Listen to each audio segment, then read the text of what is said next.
नमस्कार, म लक्ष्मण भण्डारी माइल दाई।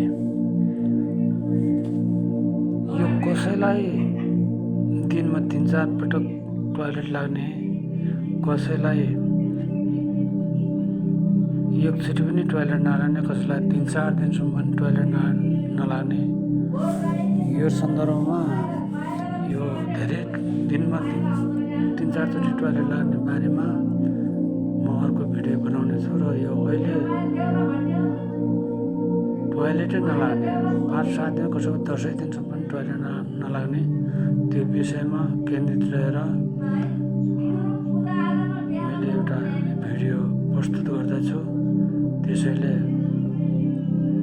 यो कुरो के भनेदेखि यो सबै खानपिनकै कारणले हाम्रो पेटमा गडबडीको कारणले गर्दाखेरि खानामा सन्तुलन नगरेर खाना कति खानुपर्ने भन्ने कुरो कुनै जानकारी नभएर खाएको खाइ दिनभरि जो अगाडि सामुन्ने देखिन्छ त्यो खाइरहने, बारम्बार खाइरहने, यो पचेकै छैन खाइरहने, त्यस्तो अवस्थाका कारणले गर्दाखेरि हामीहरूको यो सानो आन्द्राले कर्मश काम गर्न छोड्दो रहेछ। त्यसैले गर्दा यो कब्जियत हुने, धेरै दिनसम्म कब्जियत हुने, टोयलेट नलाग्ने, यस्तै क्रममा कतिपय तपाईहरुले पनि यस्तै समस्या भएको कारणले गर्दाखेरि औषधि पनि खाइरहनु भएको छ होला। औषधि खाएको दिन भोलिपल्ट टोयलेट लाग्ने र औषधि खान छोडेपछि टोयलेट नलाग्ने, पहिलाको जस्तो भइरहने यो समस्या तपाईहरुसँग पनि तपाईहरुले पनि भोगिरहनु भएको होला। त्यसैले गर्दाखेरि यसबाट कसरी छुटकारा पाउने त भन्ने सन्दर्भमा यो रोग भन्ने कुरो 100 जना व्यक्ति छन् भने 3 जना 4 जना मान्छेलाई यो हुने रोग रहेछ। सबैलाई यो हुँदैन, कोहीलाई 100 मध्येमा 3-4 जना व्यक्तिहरूलाई हुने रोग हो। त्यसैले गर्दाखेरि यो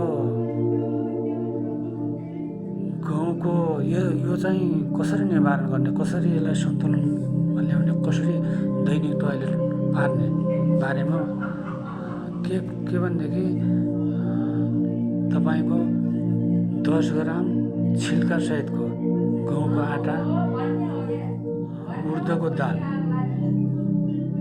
2 कप्टा बनाएको उर्दको दाल 10 ग्राम भात, 10 ग्राम जौको दलिया, जो ढिँडो खाने खालको हुन्छ नि त्यस्तो किसिमको दलिया बनाउने 10 ग्राम सहितको लाई 4 घण्टा पहिला खाना पकाउनुभन्दा 4 घण्टा पहिला भिजाइदिने, पानीमा भिजाउने। भिजाइसकेपछि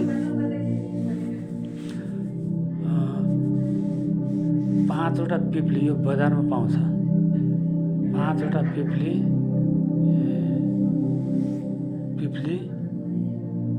10 दाना मरिच, 10 दाना चिमुर र यो अदुवा, सुकाएको अदुवालाई सुटो भनिन्छ, जस्तो सुटोबाट बनाएको धुलो आधा चम्मचलाई 2 चम्मच घिउमा रातो हुने गरेर भुट्ने। रातो हुने भुटिसकेपछि त्यसमा जुन पहिला जौसहितको 4 वटा चिज भिजाइएको छ नि 4 घण्टा पहिला, त्यसलाई पानी फालिदिने अनि त्यसलाई पनि हल्का त्यसैमा भुट्ने। 10 मिनट जति भुटिसकेपछि 10 मिनटपछि आवश्यकता अनुसार कतिले पाक्छ त्यो दलिया, त्यो पाक्ने पानी राख्ने, पानी राखिसकेपछि त्यसलाई छोपिदिने र पाक्छ। र साथसाथै उतातिर के गर्ने भने चाहिँ सानो टुक्रा, यतै पुर्याउला जस्तो टुक्रा अदुवा, त्यसपछि 3 वटा पट्टी लसुन अनि एउटा प्याज होइन कि आधा प्याज र यिनी 3 चिजलाई मसिनो गरी पिस्ने। 1 गिलास, सानो गिलास होइन ठुलो गिलास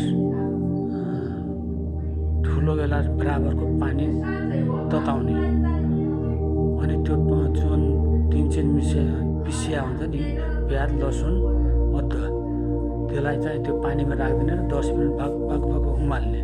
उमालिसकेपछि तपाईँको त्यो पानी हल्का मनतातो भयो भने अनि खाना पस्किसकेपछि जस्तै 2 गाँस खाइसकेपछि तपाईँले खाना 2 गाँस खाइसकेपछि 1 गुट्की पानी खाने। 2 गाँस खाना खाइसकेपछि फेरि 1 गुट्की पानी खाने। त्यस्तै क्रम गर्दै जाँदा यो चाहिँ 1 गाँस भात चपाउनलाई त्यो जौसहितको त्यो दलिया जस्तो त्यसलाई कसैले खिर्सो पनि भन्छन्। त्यसलाई चपाउन 1 गाँस चपाउनलाई 32 चाहिँ चपाउने क्या।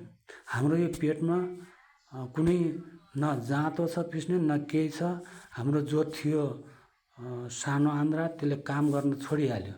किन काम गर्न छोड्यो भने चाहिँ त्यो सानो आन्द्राले कामै गरेन, निष्क्रिय भएर बसिदिएको छ। त्यसैले गर्दाखेरि खाना पच्दैन। त्यसलाई त्यो सक्रिय बनाउनलाई यी साधनहरू प्रयोग गर्नु पर्यो। त्यसपछि सानो आन्द्राले निचोरेर तिनी हाम्रो भएका जो तरल पदार्थ त्यो हाम्रा विभिन्न अङ्गहरूमा नसाद्वारा पास गर्ने र बाँकी भएकोलाई ठुलो आन्द्रातिर पास गर्नुपर्नेमा निष्क्रिय भएर बसेका कारणले हाम्रो यो आन्द्रालाई सक्रिय बनाउनलाई यसरी खाएपछि सक्रिय हुन्छ, पच्छ। त्यसैले गर्दाखेरि यसमा त्यो 32 चोटि चपाएर खाने कि 1 गाँसलाई। यो टाइम चाहिँ लगभग 20 मिनटदेखि 30 मिनटसम्म अनिवार्य लगाउनु पर्छ। खाना खाँदाखेरि मसिनो गरी चपाउनु पर्यो अनि मात्र पच्छ। र यति गरेर पनि कसैको त्यो चाहिँ टोयलेट नलाग्ने सम्भावना पनि हुन्छ। कतिपयको लागिहाल्छ, कतिपय नलाग्ने सम्भावना हुन्छ। त्यसै कारणले यो टोयलेट लाग्नलाई यो 2टा व्यायामहरू छ। जस्तै यो अलिकति खुट्टा फैसला राख्ने, त्यसपछि कम्मरमा हात राखेर लामो सास भर्ने पेटमा, लामो सास पेटमा भरेर हल्का यसरी यसो मुन्टो बटारेर हल्का पछाडि लगिदिने, सास चाहिँ भित्रै रोकेर राख्ने लगभग 5 चोटि। त्यसपछि वज्रासन भन्ने अब तपाईँहरूले थाहा होला, नभए नजिकको कुनै योगा गुरुलाई सम्पर्क गरेर बुझ्न सक्नुहुन्छ। वज्रासनमा बसेर यसो गर्ने, यो औँलो भयो यसो गर्ने, यसलाई नफुस्काउने 100 चोटि यस्तो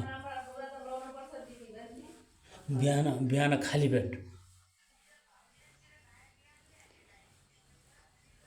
यसो 100 चोटि गर्नुभयो भने तपाईँको टोयलेट पूर्ण रूपमा 1 चोटिमै पूर्ण रूपमा सफा हुन्छ। ल हवस् त, अहिले बिदा माग्छु। धन्यवाद।